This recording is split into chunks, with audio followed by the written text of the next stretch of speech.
আজকের এই পবিত্র মঞ্চে দাঁড়িয়ে আমি এমন এক মহীয়সী নারীর কথা বলতে চাই, যার নাম নিলে আজও এই বাংলার মাটিতে দেশপ্রেমের জোয়ার আসে। তিনি আর কেউ নন, তিনি আমাদের ঘরের মেয়ে, চাষী কৈবর্ত মাহিষ্য পরিবারের গর্ব, বীরাঙ্গনা মাতঙ্গিনী হাজরা। ব্রিটিশদের বুলেটের সামনে দাঁড়িয়েও যিনি মাথা নত করেননি, যার হাতে ছিল তেরঙ্গা আর মুখে ছিল বন্দে মাতারম ধ্বনি, তিনি আমাদের সেই রক্ত ও ঐতিহ্যের প্রতিনিধি মাতঙ্গিনী হাজরা। ১৯৪২ সালের ২৯শে সেপ্টেম্বর মেদিনীপুরের মাটিতে তখন বারুদ আর বিপ্লবের গন্ধ। পরাধীনতার শৃঙ্খল ভাঙতে তাম্রলিপ্ত জাতীয় সরকারের নির্দেশে হাজার হাজার মানুষ মিছিল করে এগোচ্ছে। সেই মিছিলের অগ্রভাগে ছিলেন ৭৩ বছরের এক বৃদ্ধা। তিনি কে ছিল জানেন? তিনি আমাদের কৈবর্ত মাহিষ্য পরিবারের জননী মাতঙ্গিনী হাজরা। ব্রিটিশ পুলিশ গুলি চালালো, একটি বুলেট বিঁধল তার হাতে, রক্তে ভেসে গেল রাজপথ, কিন্তু তেরঙ্গা মাটিতে পড়তে দিলেন না।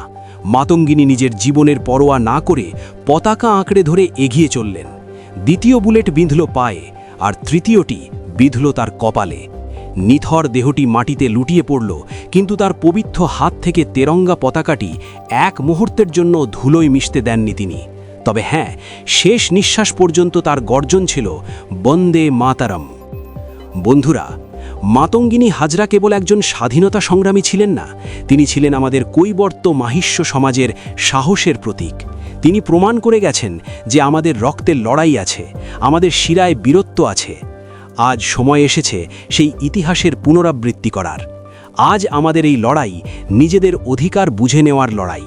আমরা চাষি, আমরাই এই মাটির সন্তান, আমরাই এই বাংলার মেরুদণ্ড। কিন্তু ভেবে দেখেছেন কি, আজ বাংলার বিধানসভায় আমাদের সঠিক প্রতিনিধিত্ব নেই? কেন আমাদের সমস্যার কথা বলার জন্য উপযুক্ত মানুষ সেখানে অনুপস্থিত? হে আমার চাষী কৈবর্ত মাহিষ্য ভাই বোনেরা, আজ আমাদের শপথ নেওয়ার দিন।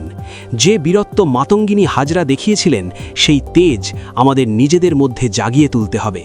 আমাদের আর বিচ্ছিন্ন থাকলে চলবে না, আমাদের একত্রিত হতে হবে।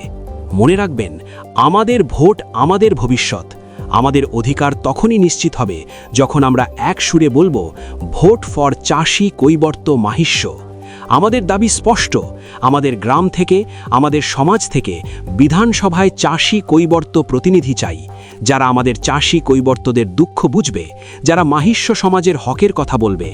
তবে সবশেষে এটুকুই বলবো, ইতিহাস সাক্ষী আছে, যখনই এই বাংলার মহিলারা লড়াইয়ের ময়দানে নেমেছে, তখনই পরিবর্তন এসেছে। মাতঙ্গিনী হাজরা দেখিয়ে গেছেন, কৈবর্ত মাহিষ্য মহিলারা কেবল ঘর সামলাতে জানেন না, দরকারে দেশের জন্য বুকে চিরে রক্ত দিতেও পারে। আজও আমাদের মাহিষ্য ঘরের মায়েরা বোনেরা যদি সংকল্পবদ্ধ হন, তবে আমাদের কেউ রুখতে পারবে না। আসুন, মাতঙ্গিনী হাজরার আদর্শকে পাথেয় করে আমরা একজোট হই, আমাদের নিজেদের প্রতিনিধির জন্য সরব হই। বন্দে মাতারাম। বিপ্লবী মাতঙ্গিনী হাজরা অমর রহে। চাষী কৈবর্ত মাহিষ্য ঐক্য জিন্দাবাদ।